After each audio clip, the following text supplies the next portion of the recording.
Muy buenas tardes a todas las personas que nos siguen por las diferentes redes sociales del Sindicato de las Trabajadoras y Trabajadores de la Educación Costarricense SEC.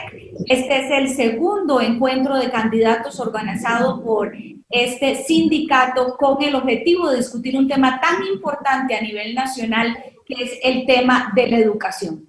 Esta tarde-noche vamos a contar con la presencia de los siguientes candidatos: don Oscar Campos, de Encuentro Nacional; Carmen Quesada, de Justicia Social Costarricense; Federico Malabasi, de Unión Liberal; John Vega, del Partido de los Trabajadores; Rodrigo Chávez, de Progreso Social Democrático; y Walter Muñoz, de Integración Nacional. Antes de tener la participación de estos candidatos a la presidencia de la República y conocer cuáles son sus propuestas específicas en este tema de la educación, vamos a escuchar el mensaje de don Gilbert Díaz, presidente del SEC. Saludo, Magisterio Nacional, público en general. Tras 52 años defendiendo los más legítimos intereses de la clase trabajadora del Magisterio Nacional y de la educación pública, el SEC sigue con marcada diferencia y autenticidad involucrado en diversas acciones, proponiendo, coordinando, capacitando y con mucha conciencia social, informando al pueblo costarricense sobre los procesos requeridos para la construcción de una sociedad más justa y equitativa a través de la educación pública. Siempre el SEC le ha preocupado el estado de nuestro sistema educativo y de la educación pública, porque durante años se ha mantenido una campaña mediática malintencionada contra la educación pública y contra sus trabajadores y trabajadoras, con intenciones de posicionar en el colectivo ciudadano sus aparentes debilidades y tratar de responsabilizar al personal del Magisterio Nacional, cuando en realidad la calidad de la educación no solo es responsabilidad de los trabajadores y trabajadoras, también es responsabilidad política del Estado, así como las condiciones económicas, sociales y culturales del país. Sin embargo, no podemos tapar el sol con un dedo y reconocemos que la pandemia del COVID-19 desnudó las falencias que se nos presentan en la educación y en algunas que se arrastran por deficiencias de acciones operativas de gestión de la administración y políticas erradas. El informe del estado de la educación nos muestra la crisis en que nos encontramos con datos y proyecciones alarmantes en pilares como la falta de conectividad, acceso a la tecnología y la desarticulación del sistema educativo, que se convierte en una nueva forma de exclusión al derecho de la educación, que afecta grandemente a los estudiantes y al personal docente y administrativo. Este problema nos obliga a tomar decisiones y ejecutar acciones concretas para revertirlo y poner la educación pública a nivel que hoy el país requiere y así dar un salto al desarrollo del conocimiento que hoy la realidad del mundo nos demanda. La poca alfabetización digital y acceso a herramientas para el aprendizaje es una situación que empeora con las problemáticas de infraestructura, inestabilidad laboral y recorte del presupuesto que atentan contra la atención de todas las necesidades que requiere la educación de calidad. El proyecto de empleo público, la regla fiscal, el ataque a nuestro fondo de pensiones y esa constante persecución a los derechos adquiridos de la clase trabajadora han sido muestra de que no hay una correcta sintonía de los sectores involucrados a nivel de país para discutir educación del presente y del futuro. Es por estas razones que el SEC ha invitado a candidatas y candidatos a la presidencia para que presenten sus propuestas en torno a la educación pública, con miras a su fortalecimiento.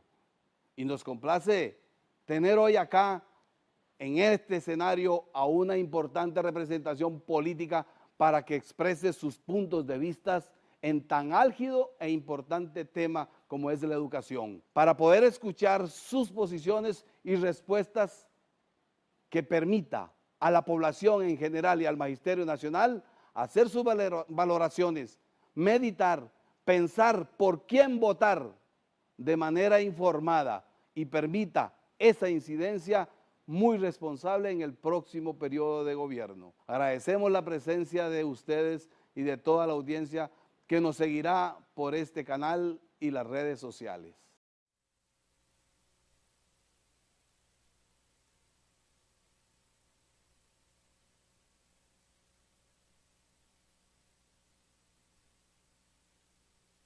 Vamos a ver. Muchísimas gracias a don Gilbert entonces por este mensaje de contexto antes de este debate, este encuentro de candidatos, el segundo encuentro de candidatos organizado por el SEC. Ustedes ya, señores, conocieron las reglas del juego con anticipación. Eso sí, les reitero que cada uno va a tener, según la pregunta, 1 minuto, minuto 30, y antes de que se termine su tiempo de respuesta, nuestra compañera de soporte les indicará que les quedan 10 segundos y al final cuando se les acabó el tiempo. Así es que mucha suerte a todos y esperamos oír grandes propuestas o por lo menos propuestas específicas en este tema de la educación que tanto nos preocupa. Entramos en materia. El reciente informe del Estado de la Educación señaló que Costa Rica enfrenta la peor crisis educativa de las últimas décadas y señaló como sus principales desafíos salir del apagón, propiciar ambientes de aprendizaje de buena calidad y conectividad, mejorar la calidad de los docentes y de los aprendizajes y habilidades de los estudiantes de este siglo. Y como si fuera poco, en los últimos días del año pasado, al efecto pandemia, también se le sumó el fracaso en las cuestionadas pruebas FARO y que le costó la renuncia a varias autoridades del MEP. Esto significa que quien de ustedes sea elegido no puede llegar a improvisar en un tema tan serio como lo es la educación, que se compara con otros temas prioritarios como la pobreza y el desempleo. La pregunta específica es, ¿cuál es su propuesta en materia educativa para un eventual gobierno y cuál es su postura con respecto a las pruebas estandarizadas como FARO, PISA y bachillerato de acuerdo a la situación actual? El primer candidato que tiene 1 minuto para responder es don Walter Muñoz.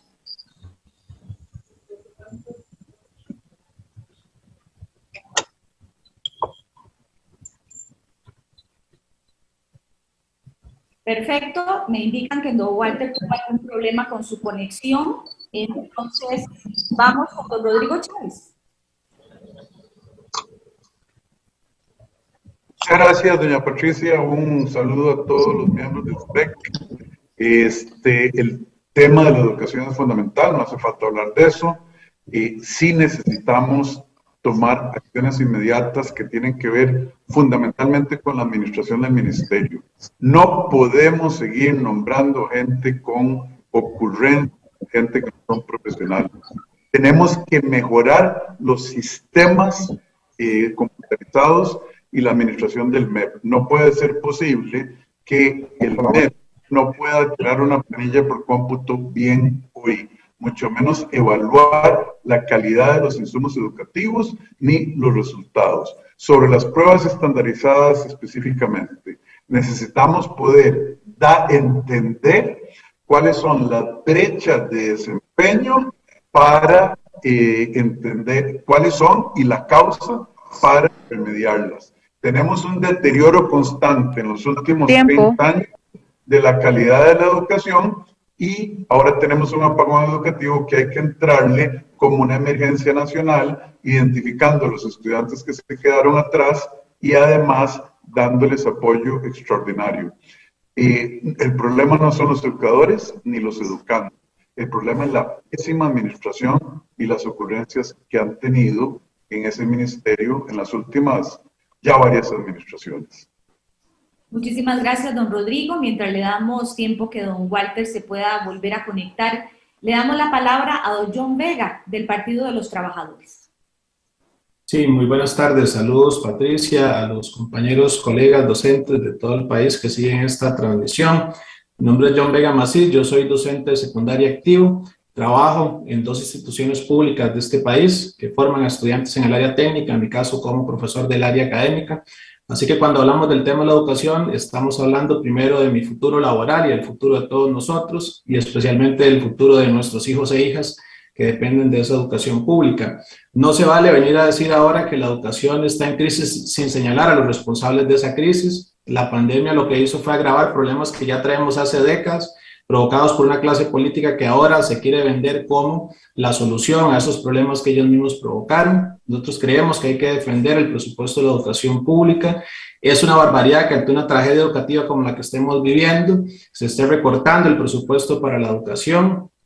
Creemos que es necesario mejorar de inmediato las condiciones laborales de los trabajadores y trabajadoras de la educación en este país, que tenemos que regalar y sacrificar gran parte de nuestro tiempo libre para atender demandas laborales que hoy no son remuneradas para cada uno de nosotros.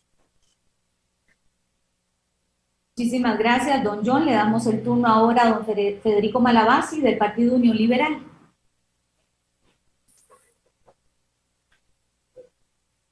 Tiene que activar su micrófono, don Federico. Muy buenas noches a todos. En Unión Liberal tenemos una propuesta totalmente diferente.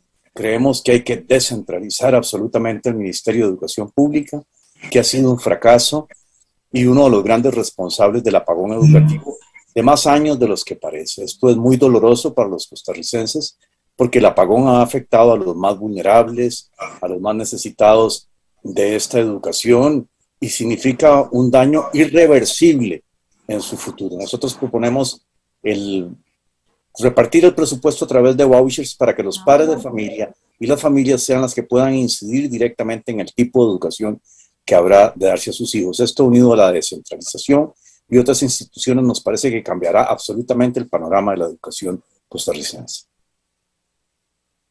Muchísimas gracias, Federico. Queremos ahora con doña Carmen de Costa Rica.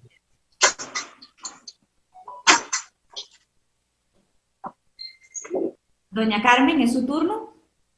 Muchas gracias, muy buenas noches, señores y señoras, colegas, educadores y educadoras.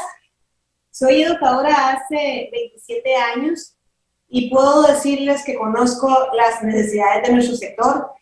Vengo de una provincia, de las provincias más abandonadas y golpeadas por los diferentes gobiernos de turno, que es la provincia de Limón, y ahí en educación también se presentan los problemas que vivimos como educadores y como educadoras. Nosotros tenemos propuestas muy concretas, no solamente porque estamos en un conversatorio con educadores y educadoras, sino que las creemos porque está en nuestro plan de gobierno, pero que yo las he vivido en esos 27 años. El apagón educativo que tanto se habla hoy en día no tiene nada que ver con la reciente pandemia. Eso viene gestándose hace muchos años, de acuerdo a todas las cosas que nos han pasado en la parte social de este país, que ha impactado también al sector educativo. Nosotros tenemos propuestas concretas donde vamos a declarar ley de la República, emergencia educación, porque solamente con una ley podremos lograr declarar emergencia en la educación para así empezar ese gran diálogo también y darle el presupuesto necesario para poder tener una educación de calidad. Muchísimas gracias. Terminamos este bloque entonces con don Oscar Campos del Partido Encuentro Nacional. Don Oscar. Gracias. Muchísimas gracias. Muchísimas gracias. Estamos haciendo un arreglo técnico aquí. Muchísimas gracias. A ver si nos dan un segundito. Bueno, nosotros no hablamos de apagón educativo. Nosotros lo que creemos es que lo que hay son tinieblas desde hace tiempo. E igual que John, nosotros creemos que no son solo, la gente cree que es la pandemia. No, no, es que aquí hace tiempo se dejó de innovar en educación. Hablar de educación, y me encanta que nos invite el SEC a hablar de estas cosas, porque ha hecho falta una gran capacidad de denuncia. No podemos hablar de educación cuando hay alrededor de entre 600 y 700 mil estudiantes que no tienen equipo y la misma cantidad que no tienen acceso a internet, y nosotros estamos hablando de una educación para la cuarta revolución industrial. Encuentro Nacional nace en la lucha que tuvieron los maestros, y nosotros estamos dispuestos a apoyar una reforma profunda, y me parece que tenemos ideas y propuestas concretas que las podremos decir en el transcurso del debate y de otras oportunidades que tengamos de hablar con el sindicato y con los maestros. Bien, muchísimas gracias, don Oscar, por su respuesta. Y de esta forma pasamos al siguiente bloque que tiene que ver con la calidad de la educación y el diálogo. Diferentes diagnósticos y análisis realizados han señalado que la pertinencia de la educación pública no está respondiendo a la exigencia y necesidades de desarrollo del país. Sin embargo, durante los últimos años, los puentes de diálogo y negociación están rotos. El sindicato no se ha sentido incluido en los últimos años y cuando lo llaman a la mesa de diálogo no se negocia. Todo está previamente establecido. ¿Cómo impulsarían un diálogo para llegar a un pacto social donde definamos la Costa Rica del futuro con una educación que responda a las exigencias de la modernidad actual? Pero sobre todo, ¿qué aspectos proponen para solventar esas falencias educativas? En este caso, van a tener 1 minuto y medio para responder a esta pregunta y vamos a iniciar precisamente con don Walter. Me dicen que todavía no logra conexión, entonces empezamos con don Rodrigo Chávez. Adelante, don Rodrigo. Otra vez yo, vamos a seguir con el mismo orden. Bueno, no la oigo, Patricia, perdóname. No, sí, vamos a seguir así, en ese orden.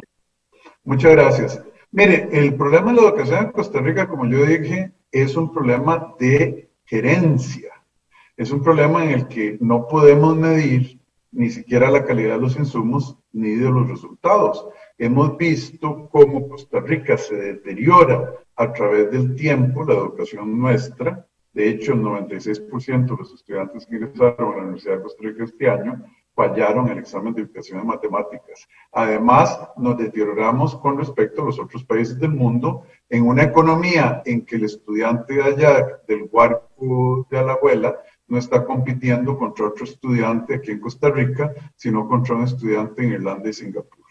Entonces, ¿qué es lo que hay que hacer? Lo que tenemos que hacer es educar para el mercado laboral, poder darle a los educadores los instrumentos que necesitan, las mecánicas de evaluación y quitarles el montón de restricciones que tienen en estos momentos en términos de recursos, computadoras, materiales audiovisuales, en términos de trabajo administrativo, en términos de llenar papeles y en términos de ocurrencias como las pruebas FARO, la firma de acuerdos de confidencialidad y los asesores cubanos que vienen aquí a adoctrinar en lugar de a educar con respecto a las habilidades de razonamiento y de aprendizaje que necesitan los estudiantes. Está vuelto el muñeco para abajo.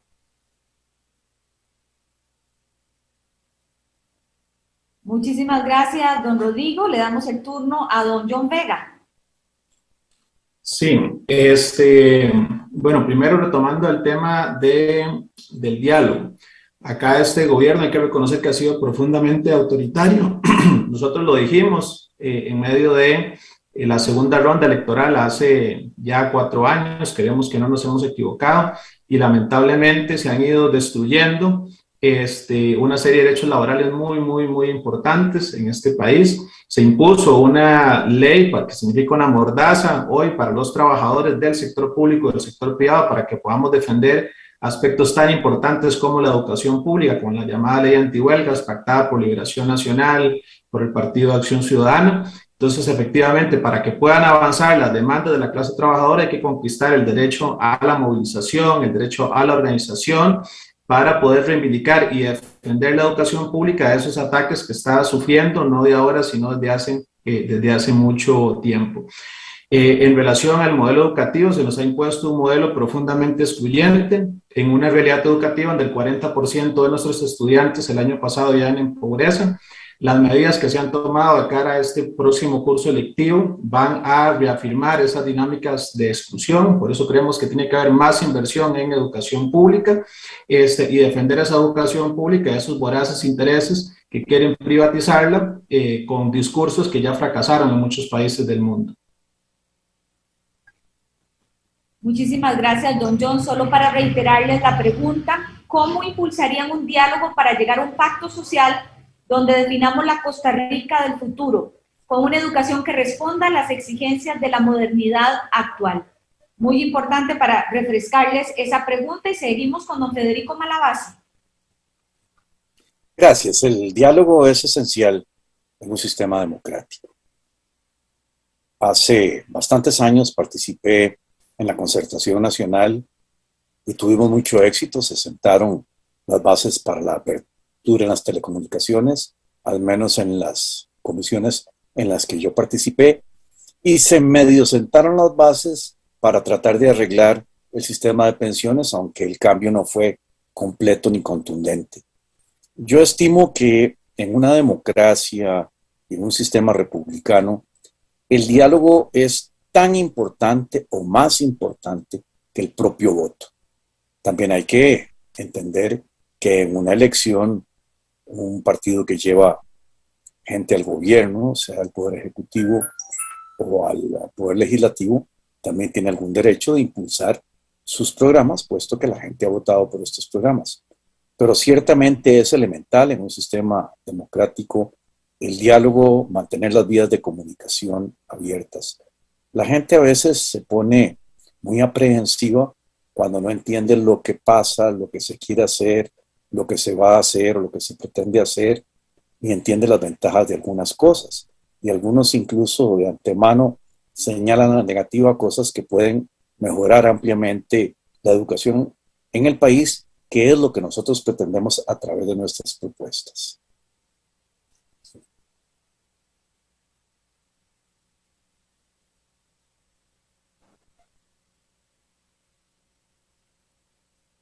Ahora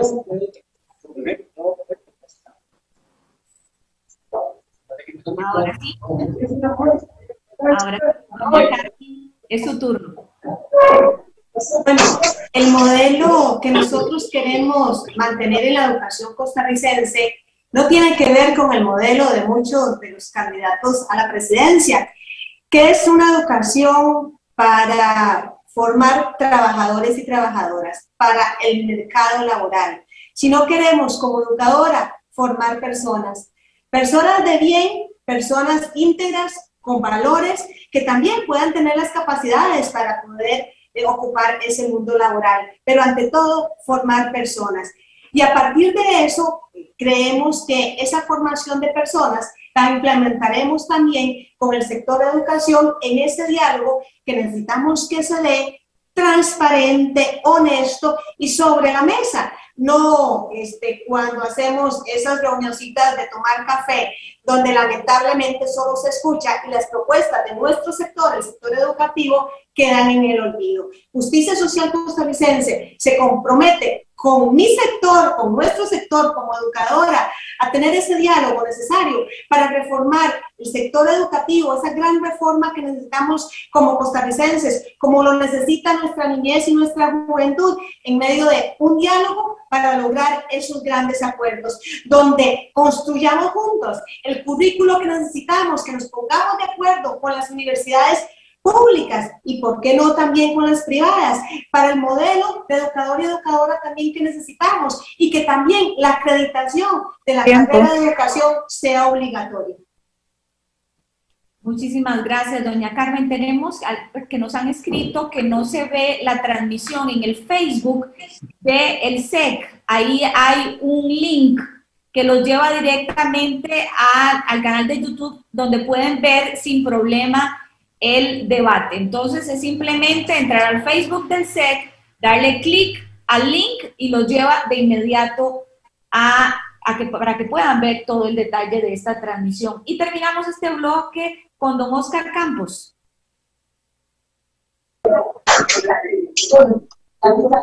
Bueno, mire,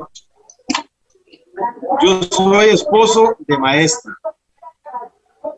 Sé la falta de diálogo que han habido y que ha habido especialmente en este gobierno. Nosotros nos hemos comprometido con el diálogo. Nacimos de la protesta, pero llegamos a la propuesta. Y nosotros creemos en que la propuesta cualquiera que sea, de la profundidad que haya que hacer en las reformas educativas, tienen que ser con un diálogo profundo. Y yo creo que ese diálogo tiene que ser con todos los sectores, con el sector productivo, para saber lo que requiere el sector productivo de su formación. Tenemos que hablar con los sectores sociales, con los maestros, y tenemos que hablar, por supuesto, con los padres de familia, con los mismos muchachos que están en la educación. Ese diálogo nos permite plantear un pacto social diferente y nosotros nos hemos comprometido al diálogo. Yo solo puedo terminar diciendo, nuestro movimiento Encuentro Nacional es diálogo, es diálogo, es diálogo, pero son decisiones también, porque el país tiene que tomar decisiones y no podemos seguir en el rezago. Estos gobiernos últimos no solo han sido ineficientes, como dice don Rodrigo, han sido inútiles, que es otra de las palabras que tenemos que poner. Muchísimas gracias. Bien, muchísimas gracias. Les queremos dar las gracias a todas las personas que hasta esta hora se han unido a este debate, el segundo debate sobre el tema de la educación costarricense, un tema que sin duda y que se necesitan propuestas específicas. Cualquiera que llegue a ocupar la presidencia de la República. El siguiente bloque es sobre la regla fiscal. Esta pregunta no va a estar a cargo mío, sino que va a estar a cargo del señor Francisco González, rector de la Universidad Nacional. Escuchemos.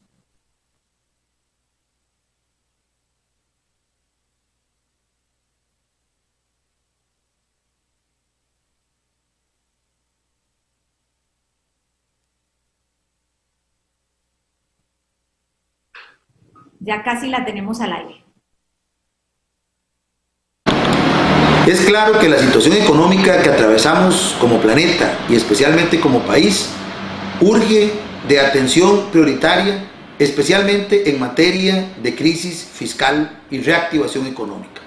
Sin embargo, la aplicación de la regla fiscal como un mecanismo de control del gasto público, cuya vigencia opera en nuestro país en los 2 últimos años como resultado de la Ley de Finanzas Públicas o Ley 9635, ha acarreado importantes dificultades en su ejecución en materia de disponer las instituciones públicas y especialmente las educativas de un presupuesto adecuado que permita enfrentar la situación provocada por la pandemia y la importancia de mantener el servicio educativo de excelencia y calidad.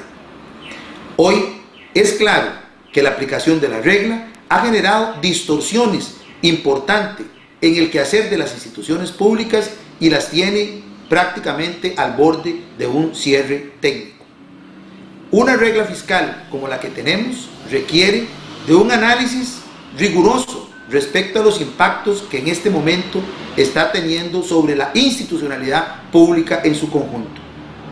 Reconocemos que la regla se aplica de manera rígida y en tiempos de pandemia.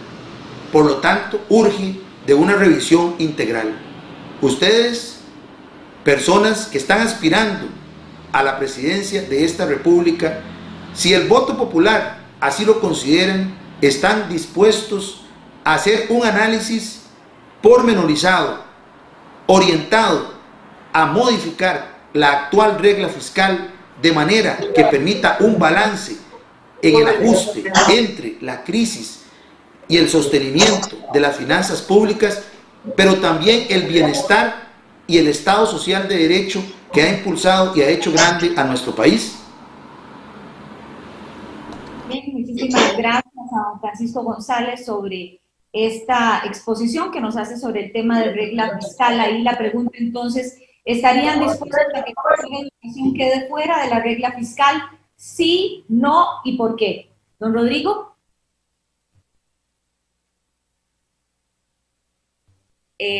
Por favor, activar su audio. Es que usted me apaga y yo lo prendo y estamos jugando ping-pong. ¿Empezamos ahora? Sí, señor, por favor. Bueno, empiezo a contar. Mire, estoy de acuerdo en revisar la regla fiscal, pero yo me pongo en los zapatos de los profesores y educadores de este país, y yo la verdad es que estaría muy bravo. yo estoy muy bravo, yo estaría muy bravo si fuera ustedes, y siento la bravura de muchos de ustedes, porque los han satanizado a los educadores, cuando en realidad en este país, vean, hablemos de recursos, 8.000 millones de colones que compraron en terrenos para construir escuelas donde no se puede construir nada. Los están satanizando con las 85.000 computadoras que están comprando al doble del precio, donde hay una Radio Shack. Los están satanizando porque hay 1.000 centros educativos con una restricción sanitaria, porque no hay ni siquiera un lavamanos o suficientes lavamanos, lavatorios y excusados.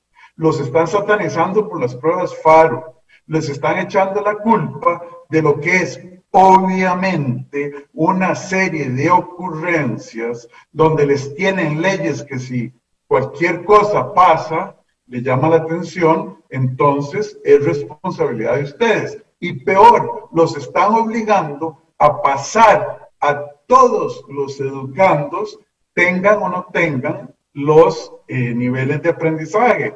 Yo, si fuera ustedes, no estaría hablando necesariamente de estos temas, sino del desperdicio de dinero y de las ocurrencias con que se ha manejado el MEP. Muchas gracias. Gracias, don Rodrigo. ¿Don John?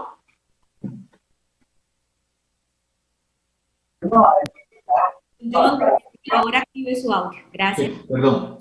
Nosotros estuvimos como partido, y en mi caso como trabajador del magisterio, afiliado a varias de las organizaciones magisteriales en la huelga del 2018 que se opuso a la reforma fiscal. Creemos que nuestros argumentos eran muy válidos. Mientras nosotros estábamos en la calle muy enojados, por cierto, don Rodrigo estaba defendiendo esas medidas, ¿verdad? Entonces, por eso hay que también sentar responsabilidades. Perdón, no miente, yo no estaba que siempre han estado al frente. Creemos que hay que levantar la regla fiscal de manera urgente para educación, que hay que reponer los recursos que ya fueron recortados de cara a este curso lectivo 2022, y hay que reconocer que una regla que requiere todos los días de que se aprueben enmiendas en la Asamblea para rescatar la inversión pública, es decir, cuando son más excepciones que la regla misma, quiere decir que la regla no está funcionando. Si es un sinsentido no solo que recortemos presupuesto en educación en una crisis tan grande como la que estamos viviendo, que recortemos presupuesto en vivienda cuando hay que dinamizar la obra pública para crear más empleo y dotar a los sectores populares de opciones de vivienda, que desfinanciemos el sistema de áreas de conservación en este país en momentos en los que hay que proteger nuestros recursos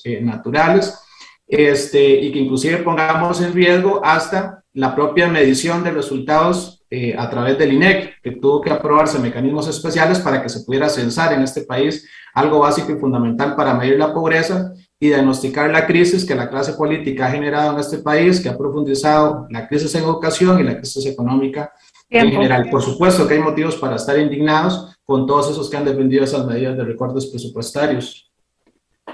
Gracias, don John. Repito la pregunta para los candidatos que aún no responden. ¿Estarían dispuestos a que el sector educación quede fuera de la regla fiscal? Sí, no, ¿y por qué? Es el turno ahora de don Federico Malavasi. La economía existe porque los recursos son escasos. Esa es una verdad que sabrán muy bien los economistas. Y estamos metidos en un embrollo fiscal precisamente por un exceso de gasto público. Y el exceso de gasto público y sus consecuencias terminan afectando más a las clases más menesterosas.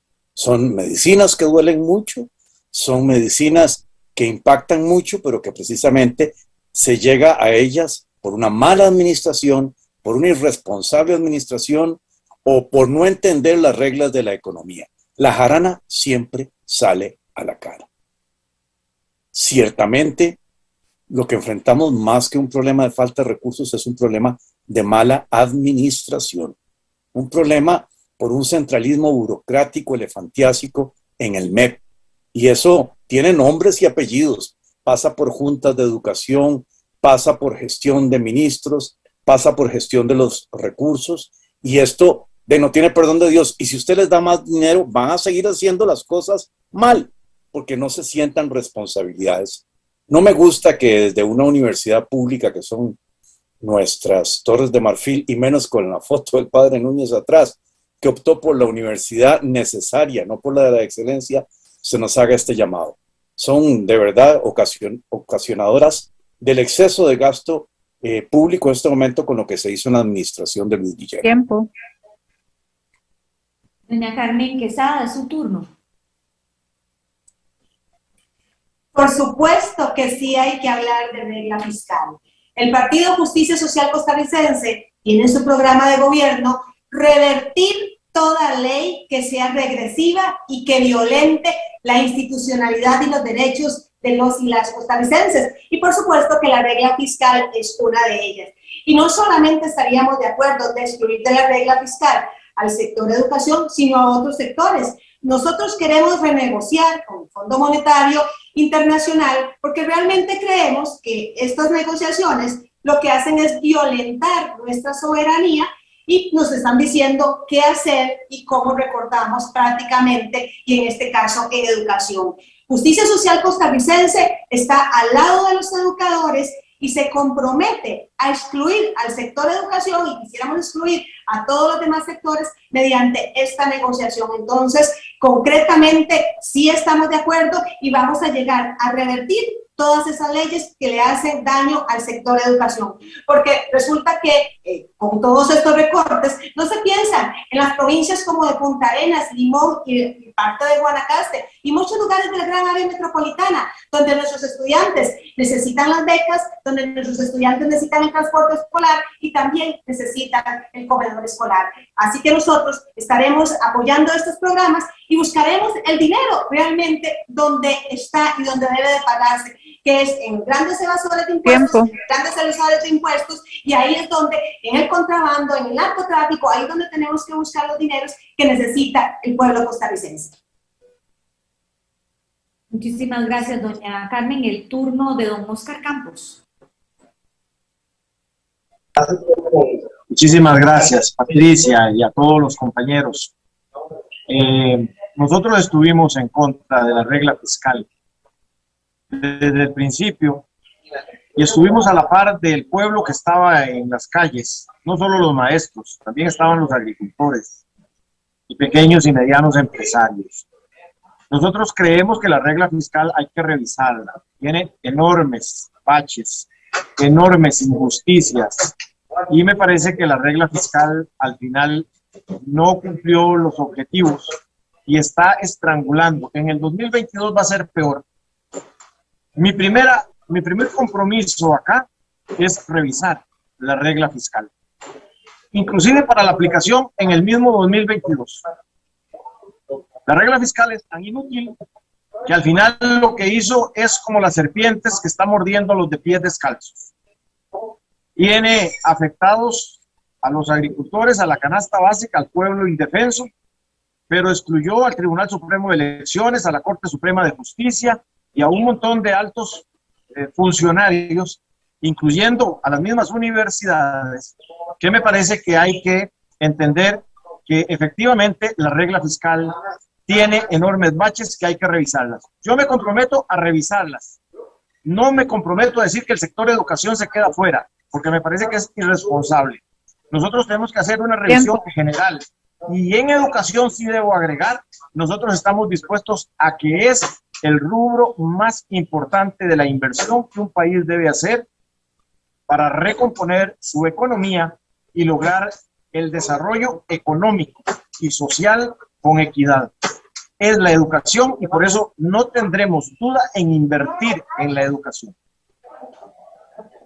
Muchísimas gracias, don Oscar. Y ahora vamos a pasar a otro tema importantísimo, que es el tema de la inversión en infraestructura. Ya para este año el sector sufrirá un recorte de 294.000 millones de colones en el presupuesto de educación planteado por el Ministerio de Hacienda. Estimaciones del octavo informe del Estado de la Educación proyectan una disminución en la inversión en educación del 6.36% del Producto Interno Bruto para este año, consecuencia de la crisis fiscal que se vive en el país. Y hay una realidad. En nuestro país existen más de 800 centros educativos con problemas serios de infraestructura y en estos en su mayoría con órdenes sanitarias vigentes. La pregunta específica para ustedes es, ¿cuál sería la solución inmediata que propondría para reconstruir esos centros educativos teniendo en cuenta que la aplicación de la regla fiscal evidentemente limitaría la ejecución del presupuesto de la educación? Volvemos al orden inicial con don Rodrigo Chávez. Su micrófono, don Rodrigo. Muchas gracias. Ustedes, profesores y educadores, les meten muchas mentiras, como que don John dice que yo estaba en Costa Rica cuando él estaba protestando. Don Rodrigo, hable un poquito más fuerte. Muchas gracias. Yo no estaba en Costa Rica cuando don John dice que yo estaba defendiendo la regla fiscal. Yo no vivía aquí. Así es que, don John, a usted le conviene revisar la historia. Segundo, vamos a ver. No coman cuento, profesores y educadores. A ustedes los manipulan muy fácil. Vea lo que hicieron con el presupuesto del Ministerio de Educación Pública, que quitaron las becas escolares, están cortando el presupuesto de infraestructura para darle al FES 48.000, 50.000 millones de pesos más que el año pasado el FES le prestó al gobierno PAC para cerrar los libros de acuerdo al déficit. Y al mismo tiempo las universidades públicas redujeron las becas, la investigación y la infraestructura universitaria para aumentar al 95, 90 y pico y 90 y mucho % el gasto en salarios y pensiones de las universidades. La plata hay, lo que pasa es que se la están desperdiciando, como le dije, 85.000 computadoras al doble de lo que cuestan en un Radio Shack. ¿Cuánta plata, cuántos baños, cuántos excusados y lavatorios se podrían construir con esos miles de millones de colones? No comamos cuentos, frío no están las cobijas. Gracias, don Rodrigo. Es el turno de don Vega. Sí, decía un comunicado hace algún tiempo, el nuevo ministro de Hacienda reconoce que luego de los esfuerzos, decisiones valientes que tomó la Asamblea Legislativa, su prioridad será mantener la disciplina fiscal aprobada en la reforma del 2018. Es decir, cuando hablo que Rodrigo Chávez defiende esa reforma fiscal, defiende la regla fiscal y por lo tanto es responsable de esta crisis, estamos hablando de hechos muy concretos. De hecho, Rodrigo, usted dice que su salida al gobierno tiene que ver con una exigencia al gobierno que no se aplicaran excepciones a esa regla fiscal. Entonces, claro, con las municipalidades. Pues efectivamente, hablemos de los hechos concretos y respetemos la palabra cuando hacemos uso de ella cada uno de los candidatos. Efectivamente, nosotros creemos que es necesaria una inversión en educación. El estado de la educación, solo para que veamos un dato, es decir, todos hablamos de que necesitamos leer más, desarrollar las competencias lectoras. Resulta que en este país, en educación primaria, solo el 16% de las escuelas tienen una biblioteca. Y ese 16%, la inmensa mayoría, están acá ubicadas en el área metropolitana. Entonces, efectivamente, hay que invertir más en educación. Creemos que hay que desarrollar un agresivo plan de obras públicas que dote toda esa infraestructura educativa que hoy sigue siendo necesaria e insuficiente. Tenemos grupos sobrepoblados, no sé cuántos de mis compañeros candidatos habrán dado una vuelta recientemente por un aula del sistema educativo público en secundaria con grupos arriba de los 30 estudiantes, cuando deberíamos tener un tope máximo de 25 estudiantes, inclusive bajar ese tope a 15 estudiantes, y eso no se hace porque implica no solo contratar más personal, brindar más salarios y garantizar una mejor infraestructura educativa, que implica, pues, evidentemente más presupuesto. Muchísimas gracias. Es el turno de don Federico Malavasi. Muchas gracias. En el tema puntual, la pura verdad es que el dinero está allí y hay unos bastantes miles de millones dando vueltas entre juntas de educación y fideicomisos, y la administración no ha sido pésima, sino en algunos casos fraudulenta.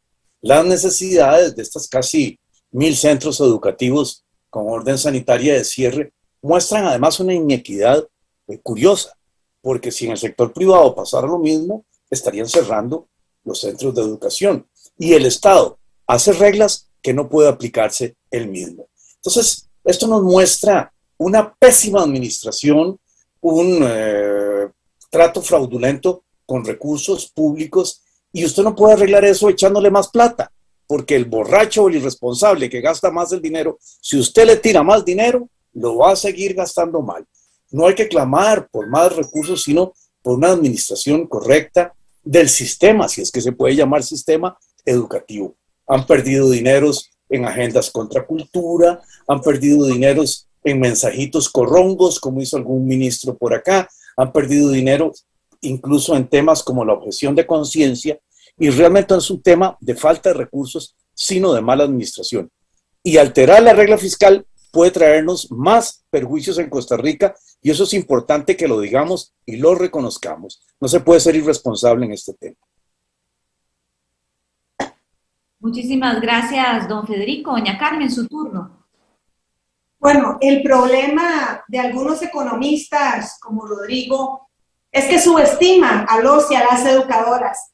Y por eso nos dice que a nosotros nos manipulan muy fácil y que comemos cuento. Eso no es verdad. Nosotros, los y las educadoras, formadores de esos economistas, formadores de esos ingenieros, de esos médicos, no se nos manipula muy fácil. Por eso sabemos que vamos a pasar la factura el próximo 6 de febrero. Y con respecto al tema de infraestructura, bueno, aquí en la provincia donde yo vivo, a muy pocos kilómetros, tenemos 2 escuelas de esas 800 o más que nos dieron en la exposición, que son centros que hay que construir o que están con graves problemas sanitarios, que tienen 4 años de que no tienen una infraestructura para que los niños y las niñas reciban lecciones. Otros tienen 2 años. Bueno, nosotros creemos que en ese diálogo que vamos a propiciar con el sector de educación, vamos a poner sobre la mesa la posibilidad que algunas instituciones, podría ser el ICE,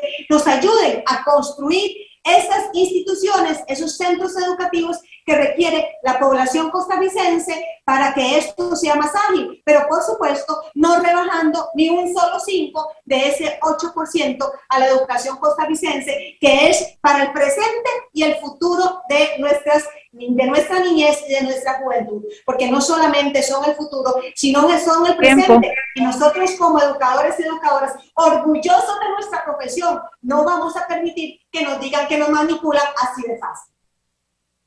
Muchísimas gracias, doña Carmen. El turno, don Oscar. Sí, nosotros estamos totalmente de acuerdo en que hay que mejorar mucho en infraestructura. Pero me parece que el departamento de infraestructura del MEP es un verdadero desastre. Tengo informaciones concretas de que hay construcciones que han costado el doble de lo que costaría comúnmente hacer esas mismas construcciones. Entonces, yo sí estoy de acuerdo en que hay que ponerle el ojo. Plata hay, pero se la roban. Y yo sí estoy de acuerdo en que hay que flexibilizar la regla fiscal. Me comprometo a eso. Me comprometo a que hay que invertir mucho más en educación, pero hay que saber dónde vamos a invertir y cómo es que hay que invertir. No es que la plata, la Magdalena no está para tafetanes. Nosotros no podemos andar malgastando recursos. Y en educación se han malgastado recursos en una serie de alquileres que son indecentes. Y esas cosas hay que revisarlas. Yo me comprometo a revisar cada uno de esos temas y lo primero que estoy de acuerdo es que hay que poner gente competente y gente honrada en esos puestos. Pero que a la educación hay que invertirle. Gracias. Muchísimas gracias, don Oscar, por su respuesta y a cada uno de ustedes por responder a esta pregunta tan importante como lo es el tema de la infraestructura en educación. Vamos a pasar ahora a la siguiente pregunta. ¿Cuál es su propuesta para recuperar y nivelar a todos los estudiantes en las distintas modalidades y disciplinas que se han visto rezagados de sus estudios por la pandemia del COVID-19 y partiendo del hecho de que hoy contamos con más de 426,000 estudiantes sin conexión y 1 de cada 3 bibliotecas escolares cuenta con menos de un libro por estudiante matriculado? Eso sí, para los gremios del Magisterio Nacional es importante que esto no implique un exceso de cargas laborales en los trabajadores de la educación, pero sí es una gran preocupación de los educadores, de los padres de familia, yo creo que de todos los costarricenses, ¿qué va a pasar con el futuro y la nivelación de nuestros estudiantes? Don Rodrigo. Muchas gracias. Yo lo que propongo es usar los 128 mil millones de colones más los 120 mil millones de colones que el MEP desperdició en los proyectos del Banco Interamericano construyendo infraestructura y que le han costado al país en intereses producto de la irresponsabilidad de sacar a las municipalidades de la regla fiscal, 128 mil. Amigo y amiga educadora, ¿qué haría usted como potencial ministro de Educación con 128 mil millones de pesos más, que fue lo que gastó Costa Rica producto de los intereses en la regla fiscal? De sacar a las municipalidades en la regla fiscal porque nos bajaron la calificación. Tenga cuidado a quien escucha. 1. 2. Agarrar esos recursos, identificar a los educandos que se quedaron atrás. Ustedes saben bien que va a haber chiquitos de 5º y 6º grado este año que no saben leer y escribir. ¿Qué vamos a hacer? Seguirlos pasando para que cuando lleguen a la universidad, si es que llegan, o se salgan, no sepan leer y escribir en 9º año, 11º año, como los han venido obligando a ustedes a pasarlos. Hay que identificarlos, hay que dedicar recursos a darles tutorías intensivas y especializadas para traerlos al día, ponerlos al día. ¿Y saben qué? En mi gobierno no los vamos a pasar hasta que logren aprender lo que necesitan aprender y los vamos a apoyar a ustedes para que aprendan. Muchísimas gracias. Muchas gracias, don Rodrigo. Seguimos con don John Vega. Sí, yo creo que primero para poder recuperar lo perdido hay que dejar de echarle la culpa a las víctimas del sistema educativo. Creo que hablar de que hay que hacer un colador más grande con nuestros estudiantes, mantener pruebas estandarizadas como FARO en una situación de tragedia como la que vivimos, lo que nos pone es la preocupación justamente en aprobar esa prueba y no en una educación crítica, científica, laica, integral como la que necesitamos avanzar. Creo que también hay que partir de un principio que más tiempo en las aulas no necesariamente significa un mejor aprovechamiento de ese tiempo. En este país se impusieron los 200 días lectivos de clases y se borró de la discusión una revisión de esa política y lo que significó para el magisterio nacional, ¿verdad? Por ahí salió un ministro ocurrente diciendo que había que mandar a los estudiantes también a clases los sábados.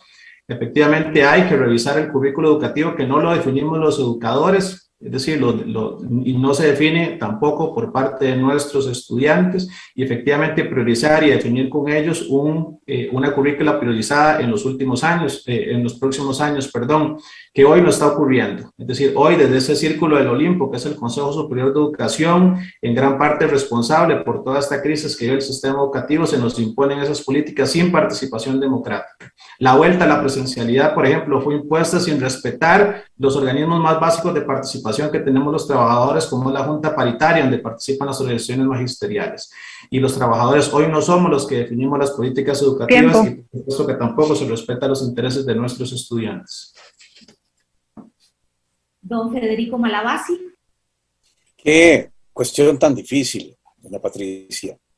¿Cómo vamos a recoger el grave daño que vienen sufriendo nuestros estudiantes? Por eso se dice que el tiempo perdido hasta los santos lo lloran. Hay que realizar diversas acciones, pero requiere esto un diagnóstico importantísimo en muchas partes, porque el daño no es igual en todas partes. Y yo creo que a propósito de la segunda pregunta que hace usted acerca del diálogo, creo que aquí será necesaria una concertación nacional, porque hay cosas que ya no se podrán recuperar, pero hay otras que sí se pueden recuperar. Obviamente, una buena parte de la educación ha de tener un sentido lúdico para que sea agradable para el estudiante. Y obviamente, en estos tiempos de pandemia mal administrados, además, muchos estudiantes ya se ha desentendido del sistema educativo. A mí me encanta la gente que tiene apetito de saber, que quiere investigar, y algunas de estas cualidades no las hemos logrado poner en nuestros estudiantes. Me duele mucho la brecha que se está haciendo. Y este es un esfuerzo en el que todos debemos de trabajar intensamente y en un diálogo abierto y sincero, ¿verdad? No cuidando fuertes ni cosas, sino qué es lo más importante que hay que hacer en el entendido de que hay un daño que luego será irreparable en el tiempo. Gracias, don Federico. Seguimos con doña Carmen. Bueno, ¿qué vamos a hacer desde el Partido Justicia Social Costarricense para recuperar y nivelar ese sector a nuestros estudiantes? Bueno, nosotros tenemos propuestas muy concretas, las hemos mencionado durante este conversatorio, debate, donde hablamos de mejorar la infraestructura, donde hablamos de mantener los programas sociales, becas, comedores escolares, transporte, donde también consideramos que el diálogo y la integración de una comisión para tratar todos estos temas debe de estar conformada desde el primer día, desde el 8 de mayo, cuando el Partido Justicia Social Costarricense le den la oportunidad de gobernar este país. Pero además de eso, debemos de quitarle la recarga de funciones administrativas que tienen los y las docentes para que se puedan dedicar solamente a estar en el proceso de enseñanza-aprendizaje. Eso va a permitir que recuperemos ese tiempo perdido, que mejoremos la calidad de educación en nuestros estudiantes y que saquemos a Costa Rica de estas brechas de desigualdad y de esa situación que se acontece en el país, que no tiene que ver con la pandemia, sino que venimos arrastrando desde hace muchos tiempos, porque como educadores sabemos que esa carga y esa cantidad de funciones que hacemos administrativas, lamentablemente nos resta tiempo de calidad para nuestros estudiantes. Esa es la propuesta que quiere implementar Justicia Social Costarricense a partir del 8 de mayo, pero necesitamos de ustedes, educadores y educadoras, como conciencia de educadora, les pido esa oportunidad para sacar este país adelante. Gracias, doña Carmen. Don Oscar, es su turno. Mire, a veces uno no sabe si reír o llorar con las propuestas que hace este gobierno. Empezaron a decir que iban a poner a trabajar los sábados, a ver si recuperaban tiempo perdido. Con las mismas escuelas, sin tener conectividad, sin equipamiento.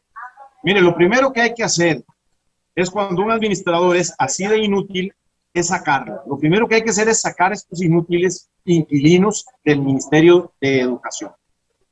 Segundo, estoy de acuerdo con Malabasi de que hay que hacer un proceso de diálogo y de discusión profunda y seria para encontrar mecanismos que nos ayuden a mejorar la capacidad para, no solo para recuperarnos, es que tenemos que tener la claridad de hacia dónde queremos ir en los próximos 25 años en materia de nuestra educación.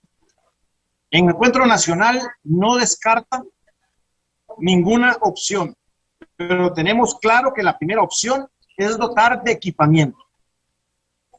Mire, puede ser que esté debajo de un palo, pero si tienen equipo y conectividad, tengan la plena seguridad que podemos avanzar.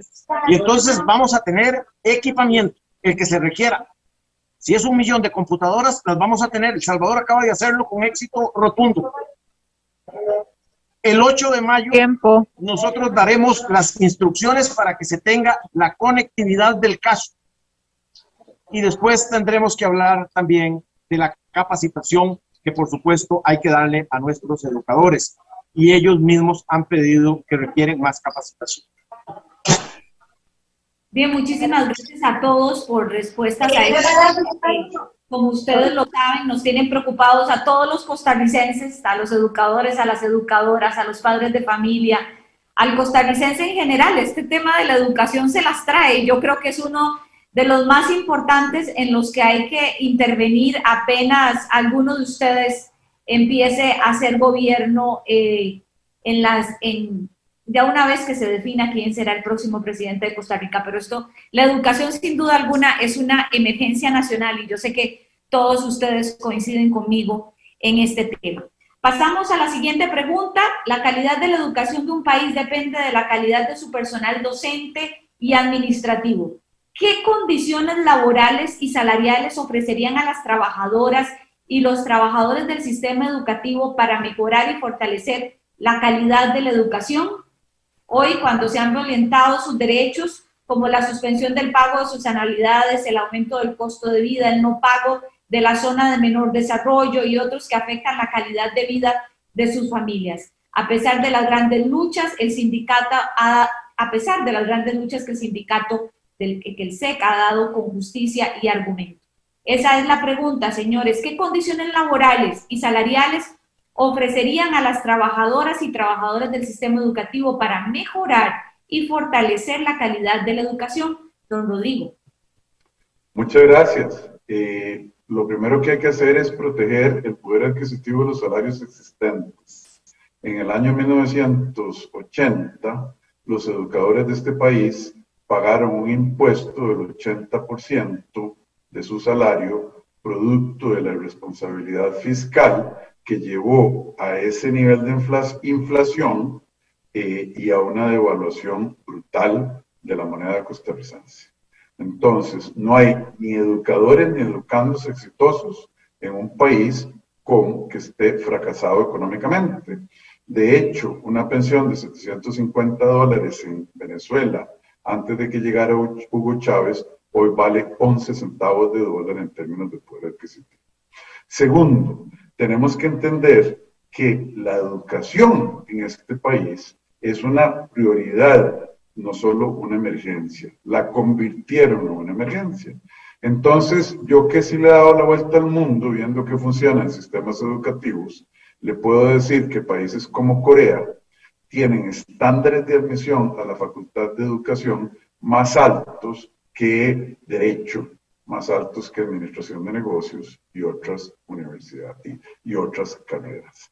Tenemos que mejorar la remuneración, pero también racionalizarla, y desde mi punto de vista tenemos que evaluar mejor a los educadores. No se puede que todo el mundo sea excelente y tenemos que asociar parte del pago a algunas medidas de desempeño para diferenciar y dar incentivos de mejor desempeño y que a eso se refleje en una remuneración económica. Eso es lo que yo haría. Gracias, don Rodrigo. Don John Vega.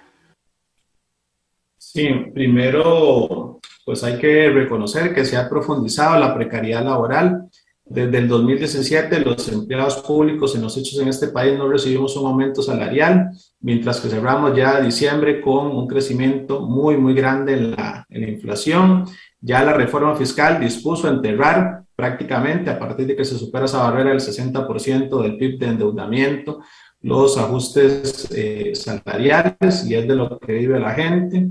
Creemos que es fundamental. Ahora Federico hablaba de la investigación. Bueno, en el MEP no se paga a la inmensa mayoría de docentes ni una sola lección por investigación. Es decir, el rato que se nos paga es el rato que estamos frente a la computadora o en el aula trabajando.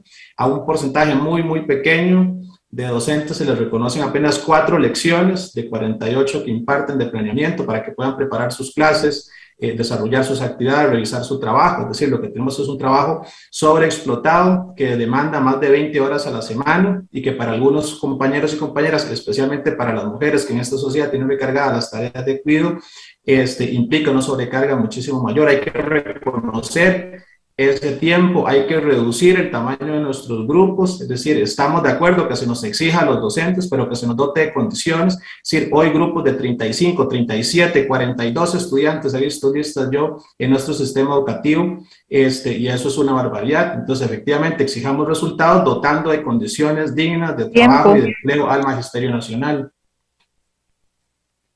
Gracias, don Federico. Este es un tema fundamental. En algunos países como Finlandia y Singapur, que es un ejemplo de gran desarrollo, llevan parejas varias cosas.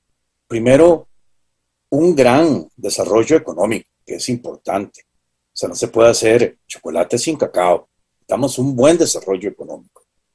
Y en países como Singapur y Finlandia, la profesión de educador es una profesión muy bien pagada. Hay empresas automovilísticas que tienen un diseño de futuro y ya saben el vehículo que van a lanzar dentro de 20, 18 años. Nosotros aquí no tenemos diseño de futuro en nuestro país. Entonces estamos prácticamente en un regateo de condiciones de un mundo que debería acabar y deberíamos organizar totalmente el sistema para que sea meritorio, por una parte, para que se paguen los méritos, para que además la educación, que es tan importante, es la formación del futuro, la formación del futuro. El futuro se forma en la educación, sea también valorada como en estos países que tienen de las educaciones mejor calificadas, y en el caso de Singapur más bien es como la fábrica de millonarios más grande del mundo, en el cual se valora muchísimo la profesión educativa. Pero hay que cambiar totalmente las reglas, la organización y, por supuesto, como todos ustedes señalan, sacar Garnier de primero a estos que están en el Consejo Superior de Educación. Muchísimas gracias. Es el turno de doña Carmen. Bueno, ¿qué vamos a hacer nosotros para dignificar la posición de los y las educadoras? Y dignificar esa posición no solamente con esas campañas que se requiere, porque los y las educadoras no nos tienen que ver como personas profesionales que no somos de alta calidad y que no podríamos ser todos de excelencia. Pero además de eso, sí tenemos nosotros, o el país lo tiene, el cacao para hacer ese chocolate. ¿Y de dónde lo vamos a sacar? Bueno, estamos cansados de escuchar a los medios de comunicación masiva de este país, a la gran mayoría, decir que la situación económica, que el problema fiscal de este país es causa de nosotros los educadores o es causa del sector público. Pero resulta que los proyectos que estaban en la Asamblea Legislativa, en la Comisión de Papeles de Panamá, que tenían que ver con la ilusión y la evasión, se viene a ver este informe hasta el año pasado, que prácticamente no queda en nada, y los proyectos todavía quedan ahí en el aire. ¿Qué pasa con el contrabando? ¿Y qué pasa con la corrupción? ¿Qué pasa con ese 7%, que algunos dicen que podría ser hasta más, pero digamos que sea menos incluso? ¿Qué pasa donde no atacamos el problema? Donde ahí está el dinero, que decían algunos compañeros ahora que se lo roban, sí, se lo roban. Se lo roba la corrupción, se lo roba el contrabando, se lo roban los evasores y los defensores, y también se va por todo el tema del lavado y el narcotráfico. Los y las educadoras y el sector público no somos los responsables, por eso Justicia Social Costarricense va a cobrarles a los que tienen que pagar sin que tengamos que hacer ninguna nueva ley y dignificar y devolverle los derechos a los y a las educadoras. Don Oscar Campos. Don Oscar, ¿es su turno?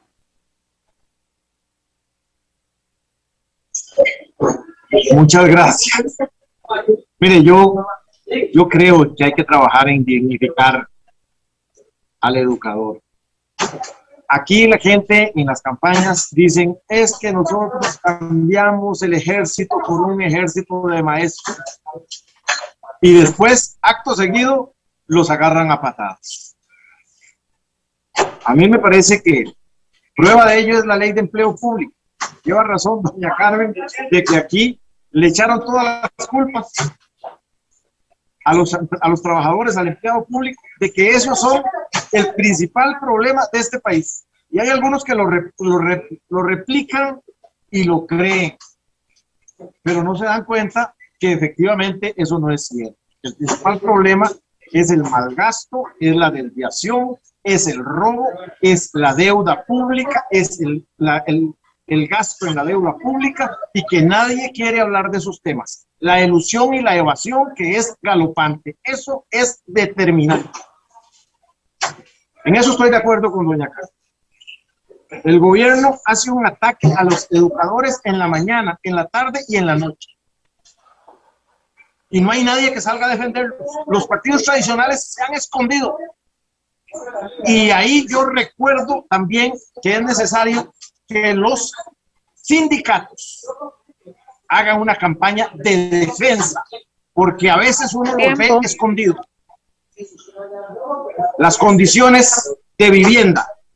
Y también proponemos que el grupo de 20 estudiantes sea el máximo. Muchas gracias. Muchas gracias, don Oscar, y a todos por las respuestas a esta pregunta.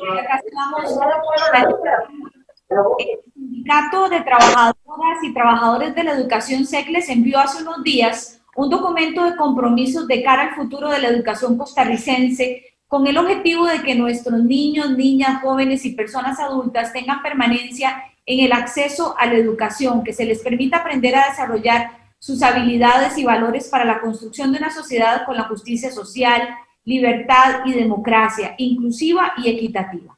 Precisamente algunas de esas solicitudes son declarar emergencia nacional ante la crisis educativa que enfrentamos, promover el diálogo social en los primeros 100 días de gobierno para plantear las reformas que urgen en el sistema educativo, así como suspender de manera temporal la regla fiscal a educación para no afectar los presupuestos asignados a programas fundamentales del MEP. Algunos de ustedes lo firmaron, otros no lo firmaron, esto es completamente voluntario. Lo que sí quiero es que aprovechen el minuto de cierre para hablar de esos compromisos de cara a una posible presidencia de la República. Vamos a hacer este minuto de cierre y empezamos en el orden que hemos venido desarrollando este debate con don Rodrigo Chávez. Mire, yo dije que yo estoy dispuesto a revisar la regla fiscal.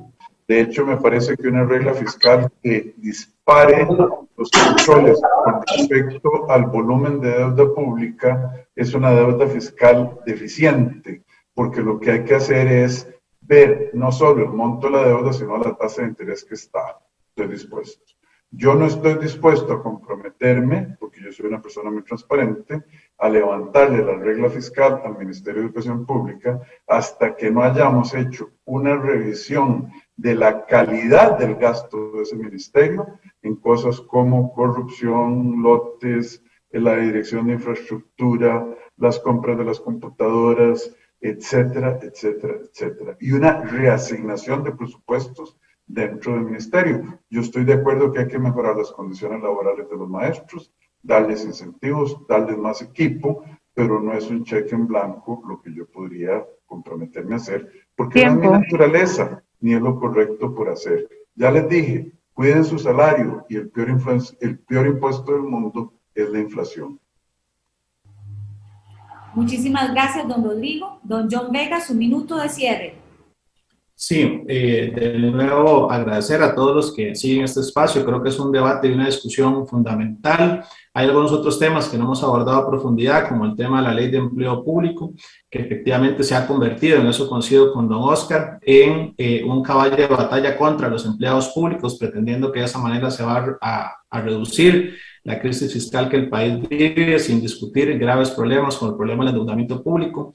Mientras nosotros estamos hablando acá, estamos pagando 9.6 millones por minuto en deuda en este país, que es lo que consume hoy el grueso de nuestro presupuesto nacional, tasas de interés que está negociando un sector acreedor nacional de la banca privada sobre el tope del 12%, estrangulando nuestras finanzas públicas, condenándonos a reducir el presupuesto en educación. Por eso creemos que no se vale desfinanciar la educación pública y que hay que impulsar y retomar y redirigir esos recursos para dotar de mejores condiciones a nuestro sistema educativo, a nuestros trabajadores y trabajadoras de la educación y asegurar la educación pública como un derecho humano fundamental, y por eso nos hemos comprometido con el SEC a seguir defendiendo esas banderas que venimos haciendo desde hace muchísimos años. Gracias, don Federico Malavasi, es su turno. Muchas gracias por la oportunidad, muy buenas noches. No voy a firmar el documento de compromiso, tiene un par de inconstitucionales y no lo voy a firmar. Sí comprometo mi acción en mejorar absolutamente la educación costarricense. Vamos a cambiar totalmente el sistema. Este sistema ya no funcionó. Entre las necesidades de los maestros y las decisiones de los padres de familia hay un intermediario que es el Estado, que no está funcionando. Los maestros tienen que gestionar directamente la educación a través de métodos más creativos. Por eso proponemos el voucher de educación, para tercerizar esto y ponerlo en manos de los mismos gestores con decisión de los padres de familia. Pero tenemos que aspirar a la excelencia y a la reactivación económica. Nuestro país, tal cual está, no puede aspirar a mejorar a nadie. Y es importante contar con el pilar de la educación. Muchas gracias por la oportunidad. Gracias, don Federico. El minuto de cierre de doña Carmen. Bueno, muchísimas gracias por la oportunidad y decirles que sí, que yo firmé el documento que nos hizo llegar el Sindicato de Trabajadores y Trabajadoras de la Educación Costarricense, SEC, a la cual he pertenecido durante muchísimos años. Creo en los 17 Objetivos de Desarrollo Sostenible que ustedes también están promoviendo, en los 18 puntos en su letra integral de este documento, y que parte de ellos están en nuestro programa de gobierno, porque como educadora sé las necesidades que tiene nuestro gremio. Como educadora he vivido esas situaciones que aquí muchos hablan de que me contaron, que sí, que son, que han visto. Bueno, yo las he vivido junto con mi gremio, junto con mis colegas educadores y educadoras. Por eso mi compromiso como presidenta de este país es con muchos sectores, pero con el sector de educación, que es un pilar fundamental de esa democracia costarricense. Vamos a fortalecer, vamos a darle prioridad y sobre todo vamos a dignificar la labor que realizamos día con día. Muchísimas gracias. Justicia Social Costarricense, este próximo 6 de febrero, bandera naranja y verde. Muchas gracias. Gracias a usted, doña Carmen. Y don Oscar Campos, su turno. Muchísimas gracias. Mire, yo sí inclusive hubiera afirmado haciendo 2 o 3 observaciones. Mi esposa es educadora, mi suegro ha sido educador, mi familia es de educadores y yo admiro la labor de los educadores. Y los educadores pueden contar con Encuentro Nacional, porque Encuentro Nacional nació en la lucha con los educadores en las calles, contra el combo fiscal y contra una serie de arbitrariedades que este gobierno ha querido hacer contra los trabajadores. Pero a mí me parece que hay cosas que uno no debe pegar el brinco antes de llegar al río. Yo con gusto analizo todos los temas. Siendo presidente de la República, el 8 de mayo declaro la educación y el sector agropecuario en emergencia nacional para tomar una serie de decisiones correctivas que tienen que ver con la dignificación, con el esfuerzo por lograr recomponer muchísimo del tiempo perdido, pero además por replantear el futuro de la educación en Costa Rica, que es el futuro del país. Muchas gracias. Muchas gracias a todos ustedes, don Rodrigo, un gusto, don John, don Oscar, de verdad fue un placer compartir este espacio con ustedes y poder plantearle a los señores educadores, así como a la población costarricense en general, sus preocupaciones, sus propuestas en el tema de la educación. Hay mucho que hablar, aquí podríamos quedarnos hasta las 12 de la noche y el tema de la educación no lo vamos a acabar. Así es que esto es una pincelada importante para que los costarricenses sepan cuáles son sus criterios y tengan un criterio aún mayor a la hora de ejercer su voto ahora el primer fin de semana de febrero. Muchísima suerte a todos, muchas gracias por haber aceptado el llamado del SEC, no sin antes de desconectarnos, importante convocarlos al próximo martes, que tendremos ya el tercer encuentro de candidatos con el que terminamos, para que los educadores y las educadoras puedan tener una amplia gama de posiciones y así ejercer su voto el próximo primer fin de semana de febrero. Muchísimas gracias a todos por esa apertura y por haber participado en este encuentro de candidatos organizado por el SEC. Muy buenas noches. Buenas noches. Buenas noches, muchas gracias. Buenas noches, que estén muy bien.